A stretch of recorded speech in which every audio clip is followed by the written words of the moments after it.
Ce film est une société de production exécutive que j'ai créée au début des années 90 à Sofia, après l'ère du communisme. Je suis à l'époque dans une commission au Centre national du cinéma à Paris qui s'appelle le Fonds Éco, qui attribuait des aides sélectives aux cinéastes des pays de l'Est après la chute du mur.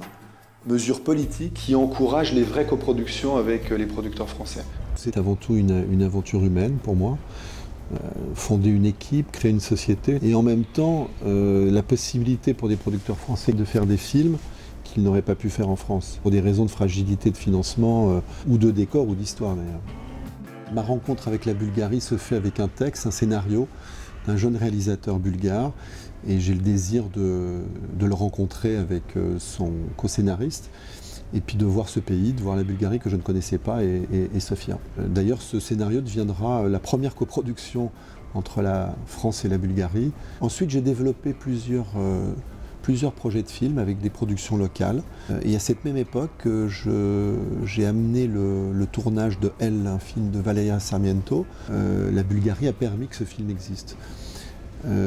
C'était le dernier film d'Arion Productions, ma production française. Une page se tournait. Et puis une aventure allait commencer, celle de ce film. Ce film, c'est avant tout une équipe de permanents, de quelques permanents, qui travaillent avec moi depuis très longtemps et qui sont de bons professionnels. Ce sont des gens qui sont rodés au tournage avec des équipes étrangères et notamment françaises. Ce qui me fait rester en Bulgarie depuis longtemps, ce qui pérennise ce travail, c'est essentiellement la convivialité de ces gens, leur particulière sensibilité.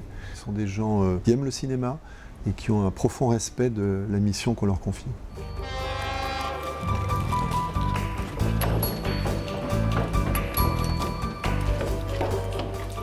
Quand on s'est rendu compte qu'on n'avait que le financement d'une chaîne de télé, on ne pouvait pas le faire en France. Donc on a tourné en Bulgarie, à Sofia, pour pouvoir faire que le film existe en fait.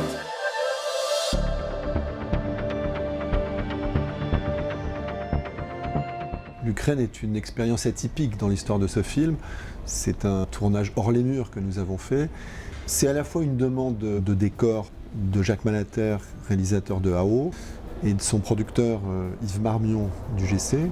Et ça correspond aussi à une culture qui est la mienne, où je souhaite être avant tout un partenaire pour mes confrères français, avant d'être un bon prestataire avec ce film. Il me semblait important à côté de ce film, de construire une complémentarité culturelle. Donc j'ai créé la Classe Libre,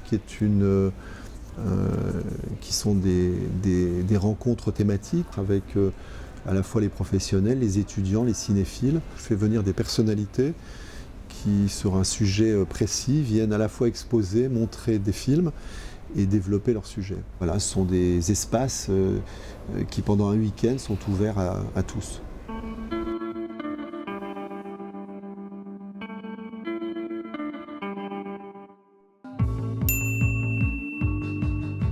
Cette curiosité pour cet art, qu'est le cinéma, m'a conduit parallèlement à développer une autre curiosité, celle du monde. J'ai commencé avec une politique éditoriale qui défendait des auteurs, un cinéma atypique et singulier. J'ai pu produire dans des endroits géographiquement très différents, des films et des sujets avec beaucoup de réalisateurs étrangers, dont certains connus comme Werner Herzog, Alain Tanner, Nikita Mikhalkov, et d'autres, des jeunes réalisateurs.